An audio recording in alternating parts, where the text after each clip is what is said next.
Bonjour à tous, dans cette vidéo, je vais essayer de vous expliquer l'algorithme récursif pour résoudre le jeu des tours de Hanoï. Alors, le jeu des tours de Hanoï s'utilise normalement avec un plateau en bois, comme ceci, avec 3 piquets qui sont fixés sur le plateau et un certain nombre de disques concentriques ici, qui ont un trou au milieu, qui les permettent de les empiler sur un ou plusieurs des piquets. Donc, à l'état initial du jeu, en fait, toutes les pièces sont empilées comme ça, sur le piquet du milieu. Et on a le droit de déplacer les pièces une par une, donc on peut obtenir à l'état intermédiaire du jeu quelque chose comme ça. Et le but final est d'avoir toutes les pièces sur un des piquets qui est aux extrémités. Donc il faut trouver l'enchaînement de déplacement des pièces qui permettent de passer de l'état initial où toutes les pièces sont empilées au milieu à l'état final où toutes les pièces sont empilées sur un des côtés. Et le but du jeu, c'est de respecter les règles, bien entendu. On a le droit de déplacer qu'une seule pièce à la fois. Et à chaque étape, il faut respecter sur chaque piquet la règle suivante. Les pièces sont empilées de la plus grande en bas à la plus petite en haut, en suivant l'ordre décroissant des tailles de pièces. Donc on n'a jamais le droit de mettre une grande pièce par-dessus une petite pièce. Alors, je n'ai pas de jeu de Hanoï à la maison, donc je vais essayer de simuler un jeu de Hanoï avec les moyens du bord. Donc, au lieu d'avoir les pièces en bois, je vais avoir une pile d'objets, du plus grand en bas au plus petit en haut. Et pour simuler les 3 piquets, eh bien j'ai tout simplement 3 feuilles blanches, celle-ci qui est au milieu qui sera l'équivalent de mon piquet de départ, celle-ci qui sera l'équivalent de mon piquet d'arrivée, et celle-ci qui est l'équivalent du 3e piquet qui pour l'instant est libre. Donc je rappelle les règles du jeu de Hanoï. Le but est de déplacer cet empilement de pièces du piquet de départ au piquet d'arrivée. Donc je veux que mon état final soit ceci. Mais je n'ai absolument pas le droit de déplacer mes pièces ainsi. Donc si je ramène les pièces au point de départ, les seuls déplacements que j'ai le droit de faire, c'est de déplacer une pièce, c'est-à-dire un objet, à chaque étape. Donc par exemple, celle-ci, je peux la déplacer là. Et ensuite, celle-ci, je peux la déplacer, si je veux, là. Donc je ne peux déplacer qu'un objet à chaque fois, et c'est forcément un objet qui doit être en haut d'une des 3 piles. Très bien. Et ensuite, il y a quelque chose de très important que je n'ai pas le droit de faire. Je n'ai pas le droit d'empiler un objet grand sur un objet petit, puisque ça risque de tomber. Donc il faut toujours que je respecte à chaque étape, dans chaque pile, l'ordre décroissant de mes tailles d'objets. C'est-à-dire que l'objet le plus grand doit être toujours en bas, et l'objet le plus petit de la pile, toujours en haut. Alors, pour réfléchir à la construction de mon algorithme, je vais commencer avec beaucoup moins de pièces que 5 pièces.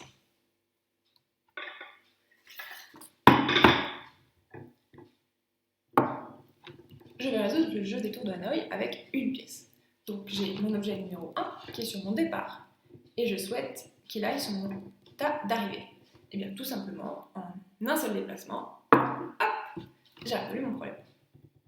Essayons maintenant avec n égale 2. Donc mon état initial est ainsi.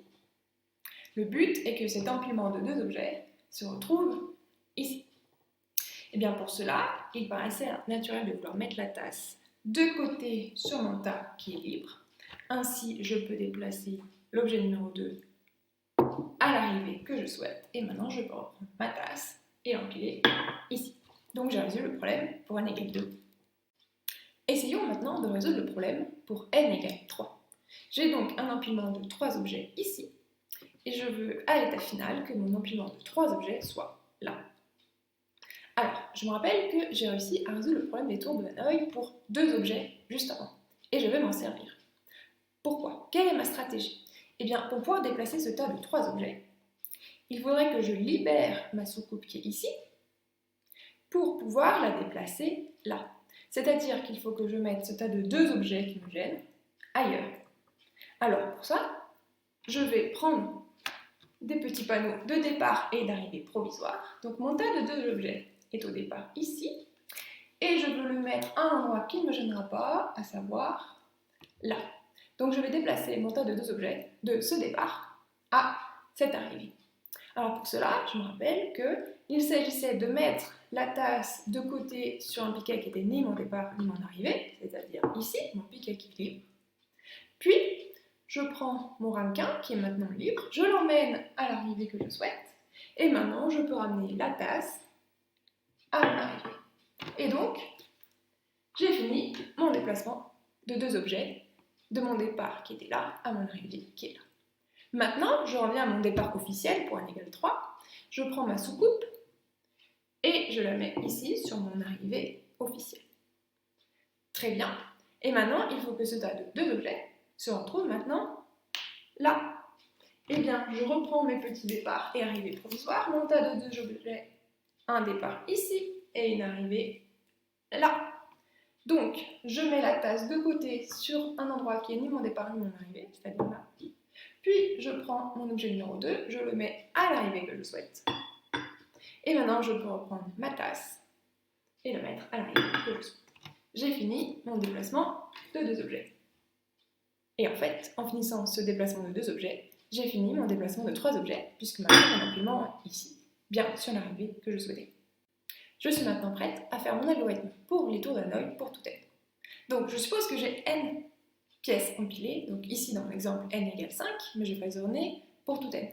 Ce qu'il me faut, c'est absolument libérer l'objet tout en bas, qui est le plus grand, pour le déplacer sur mon arrivée officielle définitivement. Pour cela, il faut que je déplace le tas de n-1 objets, qui est ici, à un endroit où il ne me gênera pas, à savoir là. Pour cela, je vais faire un appel récursif à mes instructions pour déplacer un tas de n-1 objets en prenant ce départ et cette arrivée.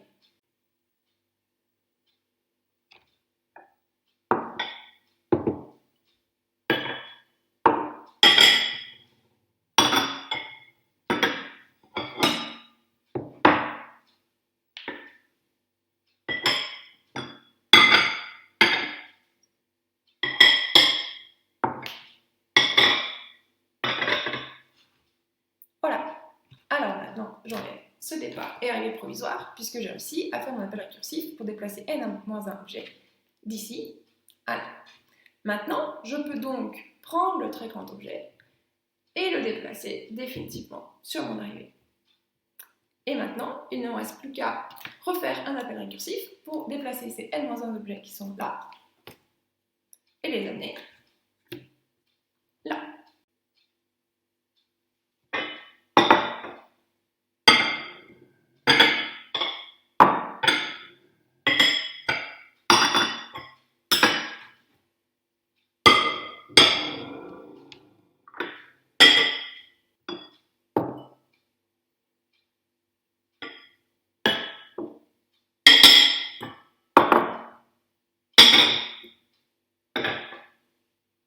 J'ai fini mon appel récursif puisque j'ai déplacé mes n-1 objets. Et maintenant, eh bien, j'ai bien terminé mon algorithme pour déplacer mes n objets puisque mes 5 objets qui étaient là au départ sont maintenant ici. On va donc pouvoir écrire maintenant notre algorithme qui résout le problème des tours de Hanoï. Pour cela, on va commencer par écrire un algorithme auxiliaire qui nous permettra de préciser en plus du nombre de pièces à déplacer également le nom du piquet de début, le nom du piquet de fin et le nom du piquet libre. Et donc son rôle va être d'afficher les instructions pour déplacer ces n-1 pièces du début voulu à la fin voulu. Eh bien, c'est la stratégie qu'on a vue avec les objets tout à l'heure. Pour déplacer n pièces, on a vu qu'il fallait libérer la n-ième pièce et pour cela, il faut déplacer par incurrence n-1 pièce du piquet de début sur le piquet libre. Ensuite, maintenant, la grande pièce est toute seule sur le piquet de départ, donc on peut déplacer cette grande pièce du piquet de début à piquet fin. Et enfin, on redéplace notre pile de n-1 pièce, qui est pour l'instant sur le côté, donc c'est-à-dire sur piquet libre, et on le ramène à piquet fin. Et donc, on obtient la procédure suivante, qui prend en argument le nombre de pièces n, les noms des piquets de début, de fin et du piquet libre, et qui fait la chose suivante. Si n est strictement positif, eh bien, je fais un appel à Hanoï-Hawks, donc je fais un appel récursif pour déplacer n-1 pièce du piquet de début sur le piquet qui est actuellement libre, et donc je vais utiliser le troisième piquet comme piquet libre. Ensuite, je déplace la grande pièce, celle de taille n, du piquet de début au piquet de fin, et je refais un appel à ma fonction auxiliaire de manière récursive pour redéplacer mes n-1 pièces du piquet qui était nommé initialement piquet libre jusqu'à mon piquet de fin. Alors c'est une fonction qui est récursive, donc il faut que je vérifie que je me rapproche à chaque étape d'un cas d'arrêt. Et bien en fait le cas d'arrêt c'est tout simplement quand n devient nul, et bien dans ce cas-là, ceci est faux, donc ma fonction ne fait rien. Et alors on va vérifier qu'est-ce qui se passe pour n égale 1, qui aurait peut-être été un cas d'arrêt un petit peu plus instinctif, mais en fait ça revient au même. Pour n égale 1, donc ça c'est vrai, je fais un appel pour déplacer 0 pièce, donc ceci ne fait absolument rien. Ça déplace la pièce de taille 1 du piquet de début au piquet de fin, c'est bien ce qu'on voulait faire. Puis un appel récursif pour déplacer 0 pièce, donc encore un appel qui ne fait rien. Et donc quand je fais un appel sur un nombre de pièces qui est égal à n, je me rapproche bien du cas d'arrêt qui est n égale 0, puisqu'à chaque étape je fais des appels avec l'argument n-1, donc j'ai bien réduit strictement de 1 et je me rapproche du n égale 0. Maintenant, il est très facile d'écrire l'algorithme que je voulais véritablement, à savoir un algorithme que j'appelle Hanoi, qui prend en argument le nombre de pièces à déplacer et qui les déplace du piquet central qu'on appellera le piquet B à un piquet sur le côté qu'on appellera le piquet A. Et on va supposer que le troisième piquet s'appelle le piquet C. Et bien tout simplement, je fais appel à ma fonction HanoiOx, que j'ai écrit tout à l'heure de manière récursive, puisqu'elle sait déplacer n'importe quelle pièce du moment que je lui précise quel piquet est le piquet de début, quel piquet est le piquet de fin, et le nom du troisième piquet. Donc ma procédure Hanoi, qui prend en argument n mon nombre de pièces à déplacer, et bien tout simplement fait un appel à HanoiOx en disant que je vais déplacer n pièces du piquet B au piquet A en utilisant le piquet C comme piquet libre. Et voilà, le tour est joué.